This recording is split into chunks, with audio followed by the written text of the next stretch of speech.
Communication, marketing, recrutement. Vos besoins ont des solutions vidéo avec Décideur TV, le studio.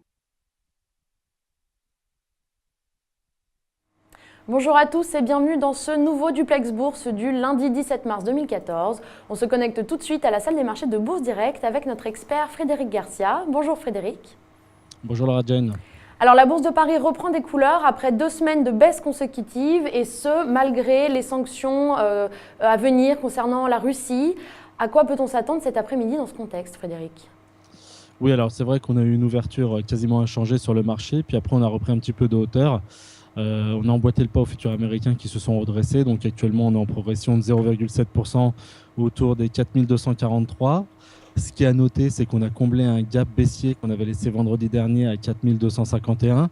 Voilà, donc ça a saigné un petit peu la configuration graphique.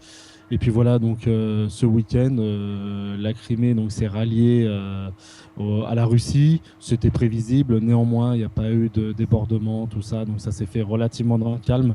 Et c'est ce qui, pour l'instant, rassure un petit peu les marchés. Alors, oui, allez-y. L'indicateur aujourd'hui en zone euro à surveiller, c'était l'inflation. Elle est ressortie donc en glissement annuel à 0,7% de progression. C'est un petit peu en dessous des attentes. On l'attendait plutôt à 0,8.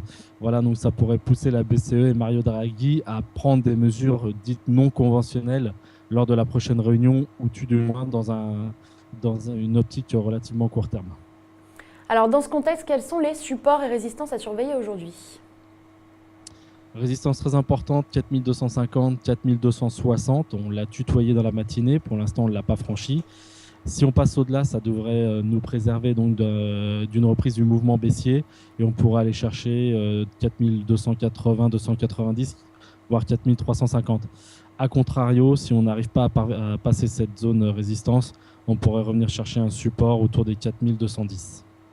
Alors un mot maintenant sur les valeurs. Bourbon est indéniablement la star de la journée. Est-ce que vous pouvez nous en dire plus et également nous éclairer quant aux autres valeurs à suivre, Frédéric ? Oui, alors Bourbon, en effet, c'est la star au SRD aujourd'hui. Donc Bourbon, c'est un groupe parapétrolier. C'est les fameux remorqueurs abeilles que l'on voit régulièrement lorsqu'il y a des avis de tempête dans l'Atlantique ou dans la Manche. Donc ils permettent de remorquer donc, les tankers, tout ça, qui sont en difficulté, qui sont pris dans la houle. Voilà donc un titre qui progresse de 22,25% à 23,70 €. C'est tout simplement la holding familiale Jacquard qui détient 26,20% du capital, qui a lancé une OPA sur le titre à 24 €. Voilà, donc on est en train le cours du titre, c'est plus ou moins ajusté sur l'offre de l'OPA. Voilà, maintenant il faut voir si éventuellement CIC a indiqué qu'ils n'étaient pas porteurs de titre sur ces niveaux-là, que ce n'était pas suffisant. Voilà, il faudra surveiller si éventuellement ils arrivent à obtenir le nécessaire de manière à réussir cette OPA.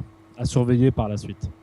Alors on part maintenant à Wall Street où l'on attend plusieurs statistiques dans l'après-midi, dont la production industrielle en février et l'activité industrielle dans la région de New York en mars. À quoi peut-on s'attendre à l'ouverture, Frédéric ? Oui, alors concernant ces chiffres, on les attend donc à 13h30 pour le premier, c'est-à-dire l'activité donc dans la zone de New York. On l'attend en repli à moins 6,5 contre 4,48 sur le mois précédent, donc sur février, à 13h30. Et donc à 14h15, la production industrielle, on l'attend à plus 0,2 contre moins 0,3. Pourquoi j'insiste sur les horaires ? Tout simplement parce qu'on est dans la deuxième semaine, il en restera encore une la semaine prochaine, où Wall Street est déjà passé à l'heure d'été et donc ouvre ses portes une heure avant. Voilà, donc des indicateurs qui sont anticipés aussi d'une heure. Voilà, donc à surveiller. Et première indication sur les futurs américains, on les attend donc pour l'instant en progression assez sensible, autour de 0,7-0,8% de progression donc sur le Dow Jones futur et le Nasdaq futur. Voilà. Nous voilà bien informés. Merci beaucoup Frédéric pour toutes ces précisions. On se retrouve demain pour un nouveau duplex. En attendant, très bonne séance à tous et à demain. Bonne journée.